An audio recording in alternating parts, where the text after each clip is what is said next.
this is part of an agenda and propaganda to try and intimidate people into owning silver, well, I think being able to have non-monetary exchange. Yeah, and I think that's more likely the case. But having said that, I want to ask you about this jury, which was clearly taking only 2 hours to deliberate this. The balance of this man's life was equally a bunch of morons. So what do you think about this jury, Woody, taking 2 hours to deliberate? So, I have to say, I still think that this is going to be a case that rose and fall based on the coins that he produced being called Liberty dollars. I still think that if they were called Liberty coupons or Liberty rounds or something else, that this would have never gone this far. And actually, I am very nearby a hotbed of Liberty dollar activity up in Chambersburg, Pennsylvania. I remember going into a farmer's market there where they literally had a Liberty dollar machine where you could put a $20 Federal Reserve note in and a Liberty dollar with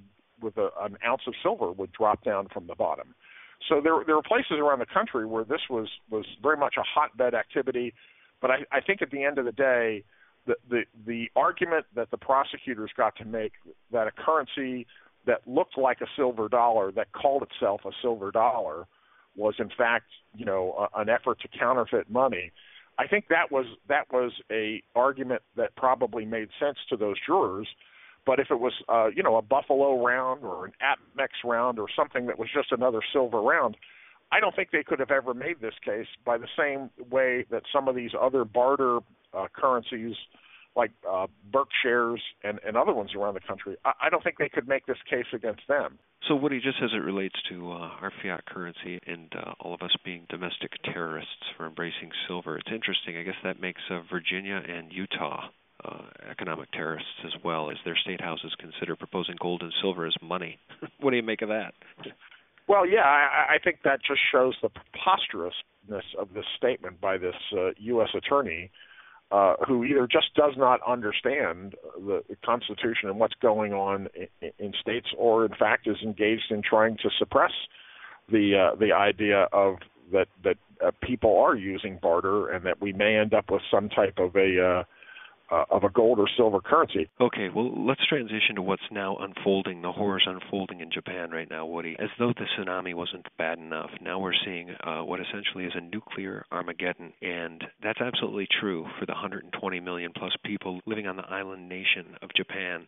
This situation is completely untenable for those folks, and many millions of them may soon find themselves in the situation of having to relocate away from their homes and potentially to other nations, Woody. Now, what's your take on this? ABC News is saying they're now fessing up and saying that 3 of these reactors are in grave jeopardy of, a Chernobyl-style meltdown. And I think there's been a steady progression since the very first day. There's never really been a day of improving news about these. The nuclear aspect of it seems to be more and more dangerous, and you have the sense that they really haven't told the truth. I mean, they should have put those concrete sarcophaguses on top of them and sealed them at the first sign of trouble, but of course they're trying to save their billions of dollars it is that are invested. There's few things in economic history that have never happened before, and this is starting to feel an awful lot like the post-fall of Saigon and the boat people who ended up in the U.S. I mean, that was a couple of 100,000 Vietnamese that came to the U.S. Their children grew up to be valedictorians and own businesses and doctors and lawyers. They were wonderful additions to most of the communities that they were in. There's 129 million people in Japan, and some of these nuclear reactors are, 50, 60 miles away from Tokyo, where there's 40 million people that live. And if you look at the kind of area around Chernobyl and start to realize, well, Japan is much smaller and it's much more denser population, somewhere, I'm going to tell you, I think between 1 million Japanese and 129 million of them are going to end up living the rest of their lives in other countries. Obviously, some could go to Australia and Europe. I think the history with China is such that very few would ever end up in China. I think almost none would end in Africa or India. And I think a large number of them will come to the U.S. And the reason I think this is very important is depending on what the number of, in effect, nuclear refugees, people who migrate to North America, this could have a very interesting effect on North American real estate, because these Japanese people still have virtual wealth that is undestroyed.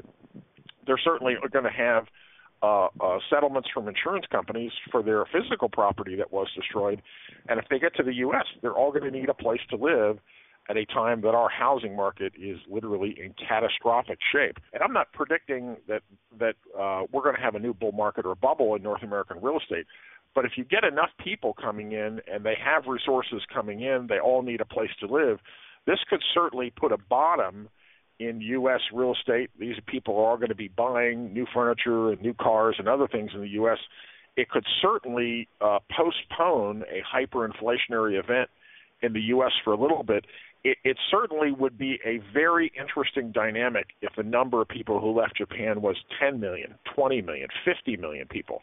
There's no precedence in human history of that happening or what the economic effects of it would be, but you can definitely say it would create a lot of demand from people who would be coming in the country with resources to spend. That certainly wouldn't be bad. You know, we wish the Japanese people only the best, and I know they'd be welcomed with open arms here. And it's interesting that you bring that up, too, because the web bots, Cliff High's work, has shown interesting language that he's uncovered prior to this whole thing happening, in which he had seen large numbers of people emigrating to Australia, and he couldn't figure out how that would have been the case. And this may be the reason. And it really is. It's a terrible tragedy for the Japanese people. And I would say let's just all hope that we can go through the rest of our lives never finding out that this was anything other than an act of God, and that God didn't have any help from any tectonic weapons that any of these G20 nations are developing, because a tragedy of this sort that literally brings the life right out of an entire country with 129 million people, it is literally just a horrific event for humanity.